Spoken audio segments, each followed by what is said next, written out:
So magandang araw mga ka-TH. So welcome dito sa ating channel. Ngayon mga ka-TH, yung sign nating ibabahagi ngayon is itong nandito sa mga puno. So sa mga puno mga ka-TH, so itong puno na ito ay kakaiba doon sa ibang puno na kung saan ay yung mga acacia tree. So ito ay puno ito ng mangga. So Indian Mingo mga ka-TH, usually kapag mga Indian Mingo, maliliit lang talaga yung kanyang puno, hindi talaga may kalakihan. Kapag sobrang laki na nito, ibig sabihin noong unang panahon pa ito. So according dito sa may-ari, tatanim pa ito doon sa kanilang ninuno, sa kanilang mga ninuno. Okay, so napakatagal na nito, so hindi namatay. Kasi usually based doon sa aming na-observe, kapag mga Indian Mingo, maliliit talaga yung kanilang mga puno. Hindi talaga may kalakihan. Unlike doon sa mga mango tree na malalaki yung kanyang mga puno, yung kanyang katawan. So dito, ako ay namangha kasi Indian Mingo, tapos yung kanyang laki ay napakalaki.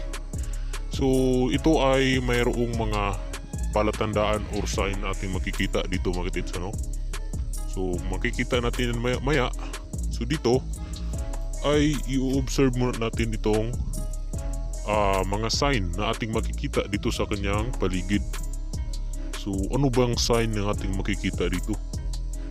Kasi yung mga bato dito, yan kakaiba yung kanyang shape. So meron siyang nakapile lang sa mga ka-TH, nakaplat. Tapos dito sa ibabaw, itong isa, dito sa may unahan, meron siyang pointing direction. So parang kanal na kapag lalagyan mo ng tubig, meron siyang direction na itinuturo. So dito sa harapan, kapag lagyan ng tubig, yung tubig na dadaloy ay patungo doon sa kanyang harapan. So nagtuturo siya sa object. So in front mga ka-TH, so napaka ganda. Diyan siya nagtuturo sa may harapan ng bato. So ito mga ka-TH, napaka laki ng mga kanal. So sinadya ito mga ka-TH. Okay, so sinadya ito. So dito mayroon siyang butas na dalawa mga ka-TH, kaso malalaki at hindi bilog. So ibig sabihin ay tunnel, may butas sa pailalim. So malalim to mga ka-TH. So ito mga ka-TH, hindi naman ito made of nature. Kasi kapag sabihin natin made of nature, halimbawa nag-landslide tapos mayroong impact yung dalawang bato, nagkaroon ng crack, hindi naman magkakaroon ng ganitong forma. Okay, so basically yung batong yan, mayroon siyang positioning. So sa east portion, dito sa part na ito din makikita. Okay, so basically yung mga Hapon ay paborito nilang magbaon sa east portion mga ka-TH. So ibig sabihin sa harapan. So ito yung basic decoding at observer mapping mga ka-TH, about sa mga sign. So proceed naman tayo dito sa harapan ng puno. Yung ating makikita dito ay itong napakalaking mga ugat. So dito natin makikita kung gaano na nga ba ka tanda ang puno na ito mga ka-TH. Kasi napakalaki na ng mga ugat. Yan Tapos dito meron pa siyang mga arrow, mga pointing direction dito sa may unahan. So napakalaki ng punong ito. Tapos dito sa may likod, dito natin makikita yung kakaibang inilalabas dito sa may puno. Parang mayroon siyang mga asiti o mga uwal na lumalabas usually kapag ganito mga katiits ay meron silang ibinaon dito sa ilalim. Tapos kapag lilipas yung panahon, yung mga ibinaon lang magkaroon yang ng leak mga katiits, ano. So kapag ganito yung ating makikita mga katiits, meron siyang parang oil na lumalabas, yung parang asiti. Ibig sabihin binutasan nila itong gitna ng puno. So meron tong butas. So basically binutasan nila ito sa ilalim para magkaroon ng area dito sa ilalim. So basically mga entrance mga katiits, ano. Halimbawa dito yung entrance sa ilalim, tapos pagkatapos nilang butasan, tapos tinabunan rin nila. So ginawa nilang butas ilalim mga katiits, yun yung mga nakadalasang nangyari.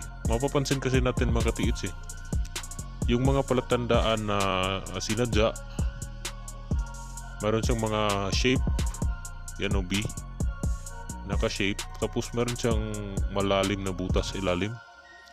So mga palatandaan nito mga katiits ng pagbaon. So basically dito sa may harapan.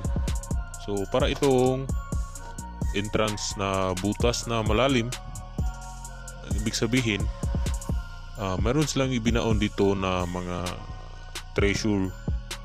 So kapag ganitong klaseng sign ay kailangan to ng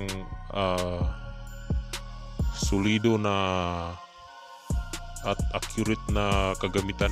Halimbawa mga locator, tapos detector, kasi malalim ito mga katiits. Based doon sa halimbawa na lang doon sa inoperasyonan sa may Luzon, part sa Luzon. Ganito rin puno dito sa may harapan, pero ang hukay nila ay napakalalim. Siguro dahil yung kagamitan na ginamit nila ay hindi accurate yung kanyang paglulocate at pagdidetect. So mayroon itong na-detect, pero hindi yung object, baka mga diko yun. So para lang silang nalito. So naghukay sila sa harapan. Ang lalim doon ay nasa 30 feet, meters, 30 meters na pala. So napakalalim. So pag punta sa ilalim ay kailangan mo nang magkaroon ng yung tinatawag natin na nagsusupply ng hangin. So anong tawag dun? Kasi sa ilalim wala ng hangin, mahirap na sa ilalim mawala ng hangin na magkaabot. So napakalalim na talaga ng butas na ginawa nila. So doon sa ilalim meron silang mga debris na natagpuan, yung mga shells, tapos mga bilog na bato na maliliit na napakarami. So accordingly palatandaan na daw yun ng asang treasure. So wala pa silang nakita doon, pero ang hukay nila napakalalim na. So dapat accurate, tapos solido yung pagkagamit ng isang locator. Kasi minsan mga diko yung nadidetect mga katiits, ano. So ito mga katiits ay mayroong mga bato dito na naka-positioning. So para lang siya nakapile dito sa may gilid. Tapos yung kanyang mga shape ay kakaiba. So yun yung mga karakteristik ng mga treasure mark na bato. So yan mga katiits, dito may plain banda, yan o. Diyan sa harapan, nandyan yung puno. Tapos dito sa harapan siya nagtuturo. So yung mga bato ay nakapile, parang siyang mayroong sinusuportahan na isang butas. Halimbawa mga katiits, nagbutas ng malalim, tapos sa may gilid nilalagyan nila ng mga bato, mga puno para magkaroon ng matibay na pundasyon yung gilid, para hindi yan matabunan para hindi na magka-collapse yung butas na binutasan nila mga katiits, ano. Kasi kapag uulan, lalambot yung lupa. So kailangan yung matibay na support o pundasyon sa ibabaw. Okay, so yun mga katiits. So yun yung babahagi natin sa araw na ito. So itong sign na makikita natin sa mga puno. So maybe sa next vlog ay try naman nating i-discover yung mga acacia tree, mga baliti tree mga katiits. So try nating tingnan kung ano bang sign na makikita natin. So yun lang at maraming salamat sa inyong panonood. And see you to our next vlog mga katiits.